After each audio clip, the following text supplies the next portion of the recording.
Assalamualaikum warahmatullahi wabarakatuh. Mananya Iqom.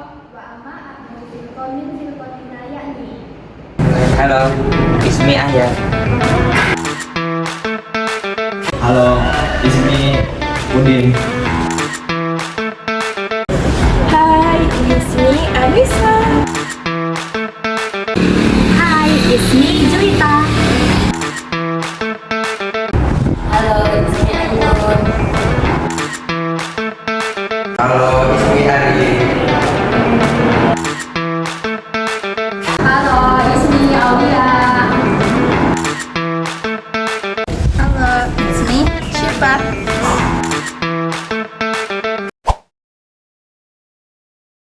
Bab 8. Isim-isim yang dibaca jar, idhafa, dan zarof.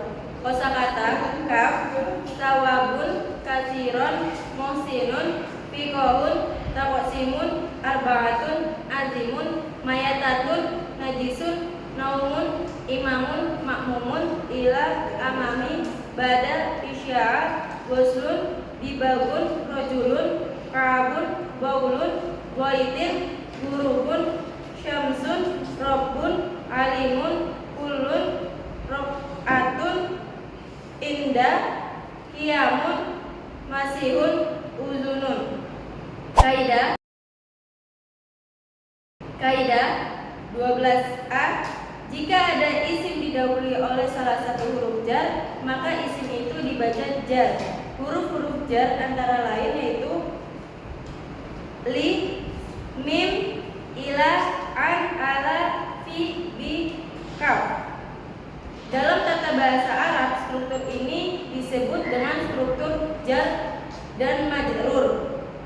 Huruf jar disebut jar dan isim yang didahului oleh huruf jar disebut majrur. Jadi pada struktur fil fiqhi, misalnya fi adalah jar dan al fiqhi adalah majrur.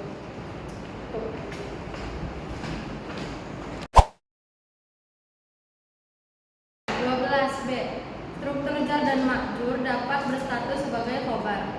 Dalam keadaan seperti ini, i'rabnya jar dan makjur sesuai statusnya sebagai jar dan makjur. Contoh, al-wiladu fil masjid, yang artinya anak itu di dalam masjid. Kata al-walidu adalah mubtada dan strukturnya fil masjid adalah khobar yang terdiri dari jar dan makjur. Khobar yang terdiri dari jar dan makjur bisa didahulukan daripada mubtada'nya. Contoh, fil masjidi waladun, yang artinya di masjid ada seorang anak. 13. Selain didahului oleh huruf jar, isim bisa dibaca jar apabila isim itu dalam sebuah gabungan makna yang biasa disebut idhafah. Idhafah adalah struktur dua kata atau lebih yang membentuk satu gabungan makna yang tidak terpisah. Contoh, ma'ul i'ri, yang artinya air sumur. Kata ma'u adalah mudhaf dan kata al-bi'ri adalah mufdah ilaih. Kata ma'u adalah mudhaf dan kata al-bi'ri adalah mudhaf ilaih. Isim yang berstatus sebagai mudhaf kedudukannya i'rabnya tergantung statusnya di dalam kalimat. Sedangkan isim yang berstatus sebagai mudhaf ilaih selalu dibaca jar. Contoh admul maitati najisun, artinya tulang bangkai itu najis.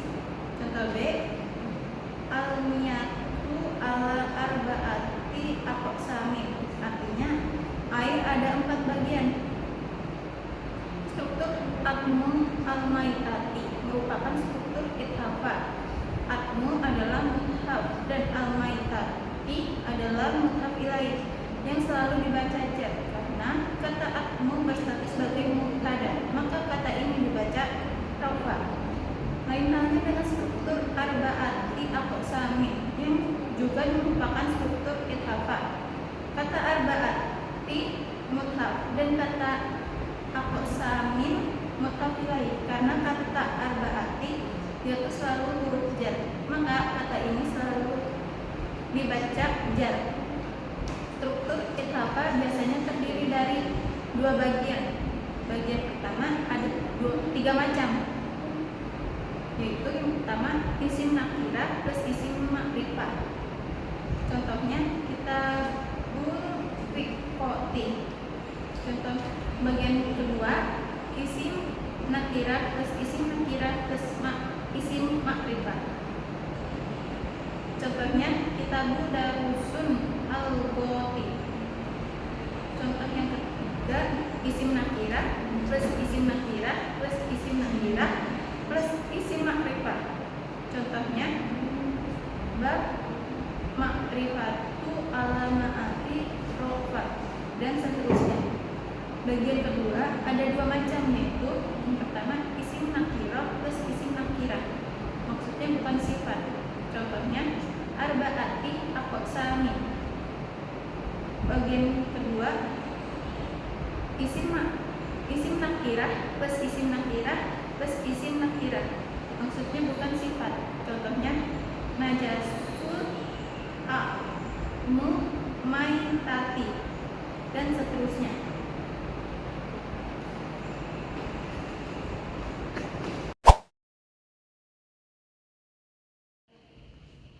Kata yang berstatus sebagai mudhaf tidak ada tanwin dan tidak ada kata sandang al. Ada struktur idaf yang hampir serupa dengan struktur jar plus majrur, yaitu zaraf. Zaraf terdiri dari dua macam, yaitu zaraf zaman yang artinya keterangan waktu dan zaraf makan yang artinya keterangan tempat. Ketika zaraf yang terdiri dari struktur ithafah itu berstatus sebagai khobar, maka zaraf tidak dibaca rafa, akan tetapi selalu difathah. Ini seperti yang terjadi pada struktur ithafah selain zaraf. Contoh zaraf zaman, yaitu adalah keterangan waktu. An-naumu ba'dal isya, tidur itu sesudah isya. Zaraf makan, keterangan tempat. Al-imamu aman min makmum, imam itu di depan makmum. Nah, an-naumu dan imam itu adalah sebagai mubtada, dan ba'dal isya dengan aman min makmum itu sebagai khobar. Yang mana aman min makmum dan ba'dal isya itu adalah zaraf yang terdiri dari struktur ithafah. Struktur ithafah ini berstatus sebagai khobar. Nah, contoh yang kedua adalah zaraf zamannya. Contohnya ba'da naumi gusdun. Artinya setelah tidur mandi. Ini menunjukkan keterangan waktunya. Dan zaraf makan yaitu al-mamil makmum imam, yang artinya di depan makmum ada seorang imam. Ini menunjukkan keterangan tempatnya. Nah, adapun ba'da naumi ini sebagai khobarnya dan gusduni sebagai mubtada.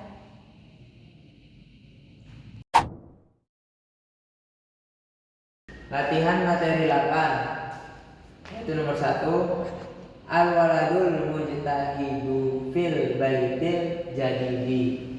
Artinya anak itu rajin di rumah baru. Kalimat jarnya adalah fil baiti. Kenapa dibaca jar? Karena terdapat huruf jar di awal kalimat, yaitu fi. Kemudian i'rabnya adalah al-jadidi, yaitu mengubah harakat akhir yang tadinya al-jadidi menjadi al-jadidatu, ditambahin tak.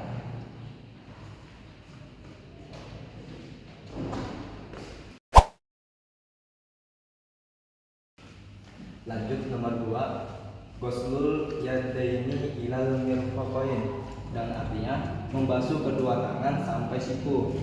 Kalimat jarnya ilal mir, itu kenapa disebut kalimat jar? Kenapa ada ila di awal?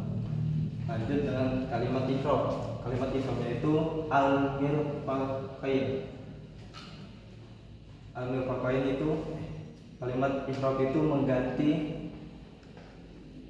mengganti harokat akhir yang harokatnya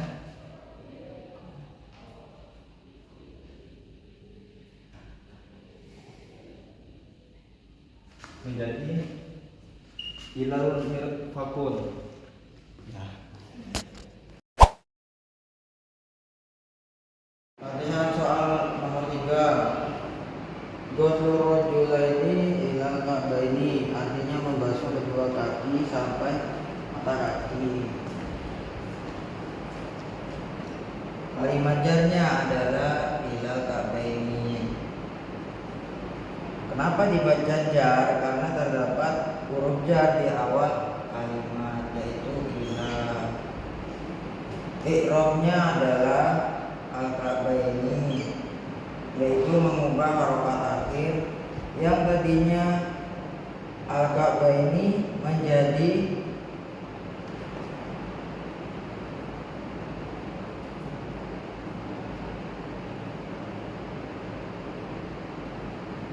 al-ka'bun.